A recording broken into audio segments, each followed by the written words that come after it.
I never really questioned why my family always told jokes at funerals. It was just something we always did. I told myself that it's because we share some deep insight on the psychological underpinnings of man.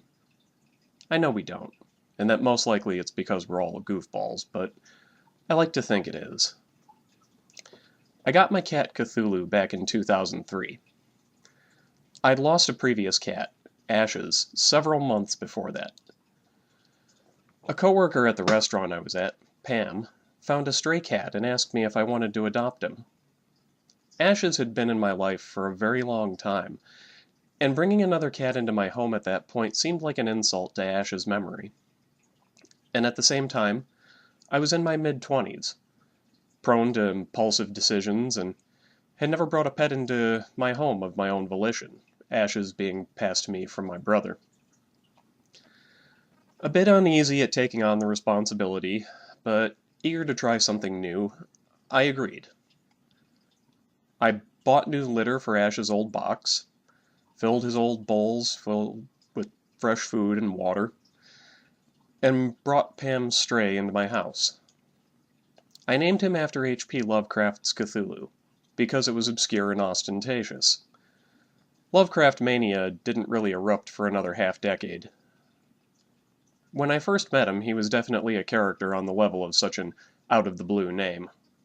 He was a long-hair, or as I used to call him, a big poofball. He had a small little notch missing from his ear, like a stereotypical cartoon alley cat. He had a raspy meow, for which I forever after referred to it as a smoker's meow.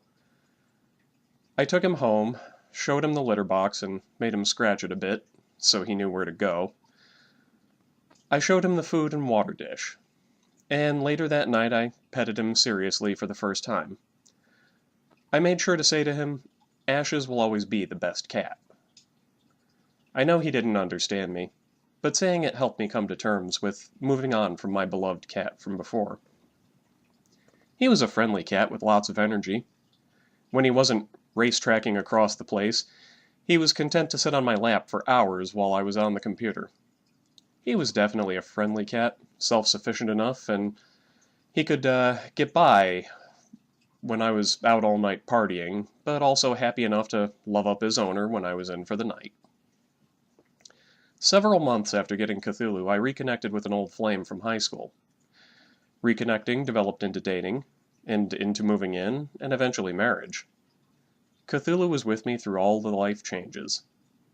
His racetracking at night used to drive my wife crazy, such that she'd dunk his legs in the tub to get him to spend a couple hours licking them clean. He would sleep on my side of the bed when he did settle down, kneading my arms through the night and usually with his claws poking me enough to make me bury my arm under the blanket.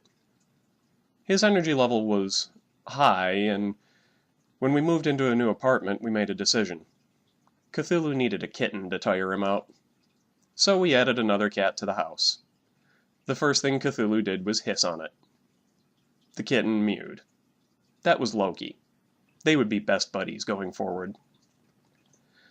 As the years passed, we added a couple more cats to the mix, and I was developing a reputation as something of a crazy cat man. But we added more than cats. We also added children to the house, too. Cthulhu slowed down, but was always happy to be a part of the family. If he wasn't sniffing the Christmas tree or hovering over the kids' plates waiting for their goodies, he was happy to love them up and purr so loud you could hear it on the other side of the room.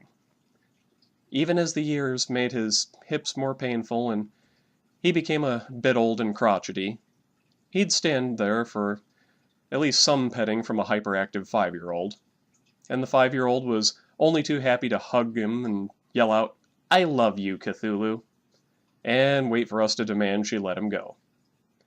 He was a member of our family, a last link to the days of my youth, and a friend of 17 years. Last night I noticed some unusual behavior from him. He was uncoordinated, seemed to be lost and confused, and was pawing at nothing. I went over to pet him, and he seemed to not fully understand who it was petting him, and what was happening. We'd had many signs that not all was right with him. He was losing weight lately, and having trouble keeping food down. When I saw him last night acting like this, I knew deep down he was very seriously sick. As the tears welled to my eyes, I petted him, and even though I knew something wasn't connecting in him, I petted him because I could. And I made sure to tell him, Cthulhu, I love you, my friend, and you were every bit as good as Ashes. I know he didn't understand it, but I like to tell myself he did, and knew I'd express to him just how wonderful a part of my life he'd been. He didn't pass last night. Instead, he was still in this state this morning. I had to go to work and get my daughter to school. She could see that he was not well, and I had to explain to her he was very sick. She asked if he was dying. I told her that death is part of life, and ultimately everyone is dying. Some of us just take a bit longer than others. I know that wasn't the question she asked, but I wanted her to be able to go to school without this hanging over her head all day. As we got ready to go out the door, I told her we were leaving and asked her what she should say to him on the way out the door. She said, "Goodbye, Cthulhu." I wanted to make sure she had a chance to say that before we left. Work was difficult. I fought tears all day, knowing what I was coming home to. He would either have passed or I would have to take him to the vet and release him. All day long I started to think about it, choke up, and have to think about something to stop me from breaking down at work. So many times I just said the names of random objects in front of me just to have neutral thoughts. Table, paper, door, light switch. I also thought of jokes in my head, funny things to try to derail the train of sadness in my mind. I made it through but drove home with tears in my eyes. Cthulhu had not passed while I was at work. He still remained unable to walk, disoriented, unwilling to eat or drink water. My wife got home with my daughter, and I simply told her it's time. We let the kids say their last goodbyes to him. We swaddled him in a towel, and we took him to the vet. My wife and I were there for him, and I doubt we had tears left in us by the time we left.